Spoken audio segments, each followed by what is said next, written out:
ছোটবেলা থেকেই সবাই জেনে আসছে পৃথিবী সূর্যের চারদিকে ঘুরছে, কিন্তু একদল কোরআন গবেষক বলছে ভিন্ন কথা।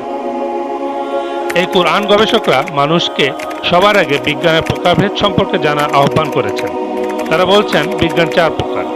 এগুলো হচ্ছে প্রকৃত বাস্তব বিজ্ঞান বা ন্যাচারাল সায়েন্স, 2 কল্পবিজ্ঞান বা সায়েন্স ফিকশন, 3 শব্দবিজ্ঞান বা সুডো সায়েন্স, 4 অপবিজ্ঞান বা অকাল্ট সায়েন্স।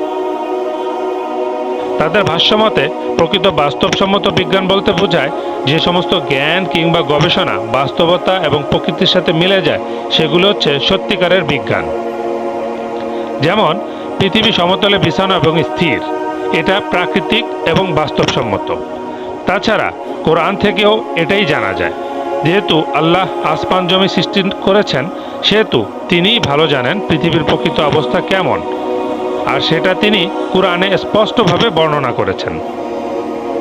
আল্লাহ সূরা গাসিয়ার 20 নং আয়াতে বলছেন, এবং তারা কি দেখে না কিভাবে পৃথিবীকে সমতল করা হয়েছে। এই আয়াত দ্বারা স্পষ্টই বোঝা যাচ্ছে পৃথিবী সমতলে বিছানো। অন্যদিকে সূরা নাহলের 15 নং আয়াতে আল্লাহ পৃথিবীর স্থিরতার ঘোষণা দিচ্ছেন। তিনি বলছেন, আর তিনি পৃথিবীতে সুদৃঢ় পর্বত স্থাপন করেছেন, যাতে পৃথিবী তোমাদের নিয়ে নড়াচড়া না করে। আল্লাহ কোরআনে যেটা বলেছেন সেটা বাস্তবতার সাথে মিলে যাবে, আর এটাই হচ্ছে প্রকৃত বিজ্ঞান বা ন্যাচারাল সায়েন্স। বিজ্ঞানের সাথে কোরআনের কোনো সাংঘর্ষিকতা নেই। কোরআনকে আগে সামনে রাখতে হবে, তারপর বিজ্ঞানের সাথে মেলানোর চেষ্টা করতে হবে। এরপর তারা কল্পবিজ্ঞানের সংজ্ঞায় বলছে, কল্পবিজ্ঞান বা সায়েন্স ফিকশন বলতে বোঝায় বাস্তবে যার কোনোই অস্তিত্ব নেই, কিন্তু মিডিয়ার মাধ্যমে এমনভাবে প্রচার করে জনগণ সেগুলোকে সত্য ভেবে নিতে বাধ্য হয়। যেমন মুন ল্যান্ডিং, মঙ্গল গ্রহের অভিযান, বা লক্ষ কোটি আলোকবর্ষ দূরে মহাকাশ যান প্রেরণ। এগুলো হচ্ছে কল্পবিজ্ঞান বা কল্পনা। এগুলো কখনোই বাস্তবে সম্ভব নয়, কারণ কোরআন থেকে জানা যায় মানুষ এবং জিন কেউ কখনো মজবুত আসমান ভেদ করে এই দুনিয়ার বাহিরে যেতে পারবে না। আল্লাহ সূরা আর রহমানের 33 নম্বর আয়াতে বলছেন, হে জিন ও মানুষ সম্প্রদায়, আকাশমণ্ডলী ও পৃথিবীর সীমা তোমরা যদি অতিক্রম করতে পারো তবে অতিক্রম করো, কিন্তু তোমরা তা পারবে না আল্লাহর অনুমতি ব্যতীত। নাসা স্টুডিওতে গ্রিন স্ক্রিনের মাধ্যমে বিভিন্ন মিথ্যা ভিডিও বানিয়ে মিডিয়ার মাধ্যমে এসব কল্পবিজ্ঞানকে বা মহাকাশ যাত্রাকে বাস্তব হিসেবে প্রচার করছে, আর সাধারণ মানুষও যাচাই বাছাই ছাড়া তাদের কথাকে সত্য হিসেবে মেনে নিয়ে ধোঁকায় পতিত হয়ে আছে। তৃতীয় পর্যায়ে এসে তারা শব্দবিজ্ঞানের ব্যাখ্যা দিতে গিয়ে বলছে, শব্দবিজ্ঞান দেখতে হুবহু প্রকৃত বিজ্ঞানের মতো, কিন্তু গভীরভাবে খেয়াল করলে এবং কোরআনের চশমা পরে তাকালে বোঝা যায় এগুলো বিজ্ঞানের নামে শব্দবিজ্ঞান বা সুডো সায়েন্স। যেমন নাসা বলে পৃথিবী বলের মতো গোল এবং সূর্যকে কেন্দ্র করে সূর্যের চারদিকে তীব্র গতিতে ঘুরছে। তাদের এই কথাগুলো আপাত দৃষ্টিতে বাস্তব এবং সত্য মনে হলেও প্রকৃতপক্ষে এগুলো মিথ্যা, কারণ সূরা গাসিয়ার 20 নম্বর আয়াত থেকে জানা যায় পৃথিবী সমতলে বিছানো, এবং সূরা নাহলের 15 নম্বর আয়াত থেকে জানা যায় পৃথিবী স্থির, আর সূরা আম্বিয়া 33 নম্বর আয়াত থেকে জানা যায় সূর্য ঘূর্ণায়মান। কারণ এই আয়াতে আল্লাহ বলছেন, আল্লাহ দিন, রাত এবং চাঁদ সূর্য সৃষ্টি করেছেন, আর প্রত্যেকেই নিজ নিজ কক্ষপথে আবর্তন করছে। সুতরাং বোঝা গেল সূর্যই পৃথিবীকে কেন্দ্র করে ঘুরছে।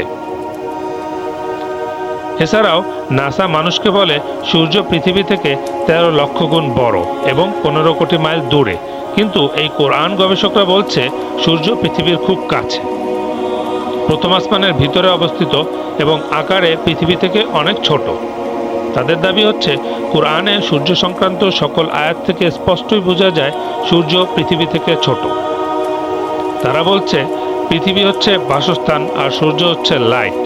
লাইট কখনো বাসস্থান থেকে বড় হয় না। সৃষ্টিতত্ত্বের ব্যাপারে নাসা শব্দবিজ্ঞানের আশ্রয় নিয়েছে, আর এসব মিথ্যাকে বিজ্ঞান বলে প্রচার করছে। সর্বশেষে এই কোরআন গবেষকরা অপবিজ্ঞানের সংজ্ঞা দিতে গিয়ে ভয়ঙ্কর কিছু কথা বলেছে।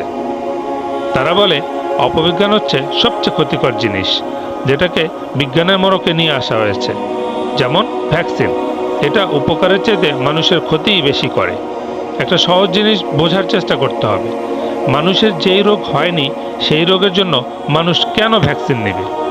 যদি এরকমভাবে আগাম ভ্যাকসিন নিতে হয় তাহলে তো জ্বর, সর্দি, কাশি, ডায়রিয়া, ডায়াবেটিস, প্রেশার সহ শত শত রোগের জন্য শত শত ভ্যাকসিন নিয়ে রাখতে হবে।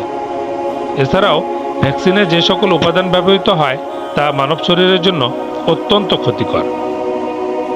অপবিজ্ঞানীরা এই ক্ষতিকর জিনিসটাকে বিজ্ঞানের নাম দিয়ে মানব সমাজে প্রতিষ্ঠিত করে ফেলেছে। অথচ মানুষ যদি সঠিকভাবে প্রাকৃতিক নিয়মকানুন এবং কুরআন ও সুন্নাহ মেনে চলে তাহলে সাধারণ জ্বর, সর্দি, কাশি ছাড়া অন্য বড় ধরনের কোনো রোগ হবে না ইনশাআল্লাহ। তখন এসব অপবৈজ্ঞানিক ভ্যাকসিনেরও প্রয়োজন পড়বে না ইনশাআল্লাহ।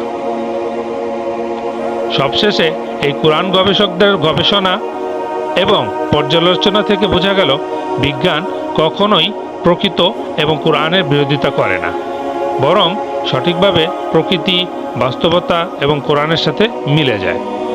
তারা এটাই বোঝাতে চাচ্ছে, যা কিছু কোরআনের সাথে মিলবে সেটাই বিজ্ঞান, বাকি সব কিছু হচ্ছে কল্পবিজ্ঞান, ছদ্মবিজ্ঞান এবং অপবিজ্ঞান। তারা বিজ্ঞান বিরোধী নয়, তারা অপবিজ্ঞান বিরোধী। তারা বলতে চাচ্ছে পৃথিবী সমতলে বিছানো, স্থির এবং এনক্লোজড, আর চাঁদ এবং সূর্য পৃথিবীকে কেন্দ্র করে ঘুরছে। এটাই হচ্ছে বিজ্ঞান ও বাস্তবতা। এই ভিন্ন ধারার কোরআন গবেষকগণ সকল মানুষকে এসব ব্যাপারে গবেষণা করে এবং সতর্ক হয়ে পরবর্তী প্রজন্মকে সঠিক জ্ঞান পৌঁছে দেওয়ার আহ্বান জানিয়েছেন। Desk report, the Bengal news.